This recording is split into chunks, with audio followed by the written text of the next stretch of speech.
With the U.S. just weeks away from a full withdrawal of its military forces from Afghanistan, the Taliban continued to rapidly gain ground. It was like a nightmare. One day, the Taliban just came to Herat, and like after 2 or 3 days, they went to Kabul and took the capital. Many of the emails I sent to the people that I know them, and many of the organizations, many of the embassies I know them. Please help me. I am stuck in Afghanistan. But none of them replied, except Dana.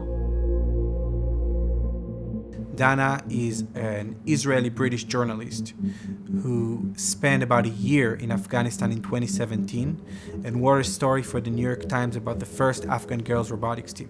So when the Taliban took over, these girls reached out to Dana for help. People are so desperate, and the situation was so miserable and so scary, and people didn't know where to turn to. And they were reaching out to say that they're scared, and can I help them, and do I know anything? I knew Yotam, I knew who he was. We knew each other a little bit, I think, from afar, but we had never met properly. But in some way we got connected, and we just started talking immediately about what we could do and how he could be involved. And I did a little bit of research kind of online and found out that there's an organization, a European organization that we worked with when we supported Syrian refugees in Greece. And I saw on Facebook or something that they were planning to do something in Afghanistan. One of their people, he has family that have some kind of links with the Taliban. And he could basically secure safe passage through the Taliban checkpoints all the way to the border with Tajikistan, the northern border. And we made a list of the girls' robotics team. We put together a bus. From August 21 until August 30, I was just trying to keep jumping from one bus to another bus. I called Dana and said that, Dana, these buses are not going to the airport today, and they may try tomorrow. Then she said, no, there is no tomorrow. Go to another address, and she gave me the address, and she said that this bus is preparing to leave to Tajikistan, and I really didn't understand. It's the bus from Team IsraAid. All of these girls and their family members were in hiding in different places in Kabul. The bus basically picked up all of them and started driving towards the border. We just reached the first checkpoint of the Taliban. I didn't have burqa, I just had abaya with my mask and also my scarf, and I was afraid if they ask me why you do not have burqa, and Dana all the time just tell me whenever you are in trouble, just put down your head. So I just put down my head. They passed 4 Taliban checkpoints. They made it all the way to the border without any problem. However, when the bus reached the border was closed.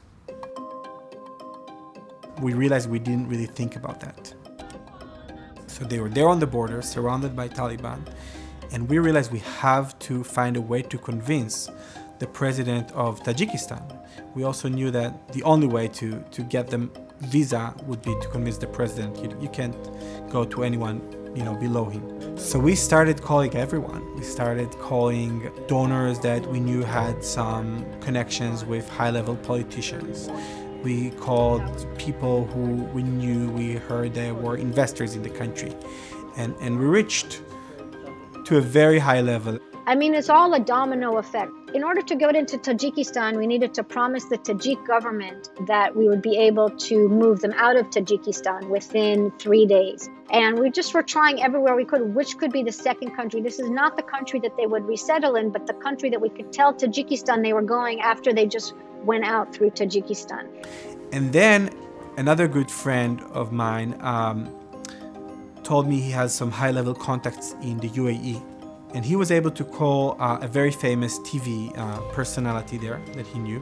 And this guy is in very close contact with Mohammed bin Zayed, the crown prince. And he called him to tell him that there's a group who need shelter, and also that they were evacuated by an Israeli organization. These 2 reasons were enough for the crown prince to agree after 10 minutes. And finally, the Tajiki president agreed.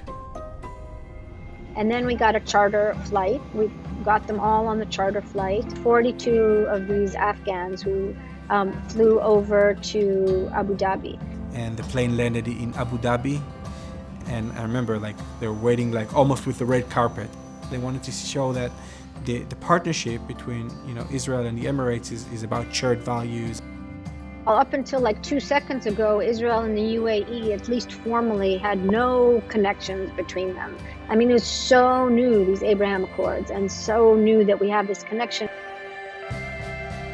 Only thing which is important is humanity, and to be kind to each other, to love each other, and to really understand each other.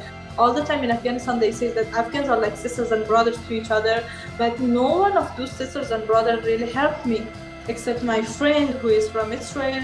She helped me. It's been such an intense emotional experience for everyone involved that we really are connected forever.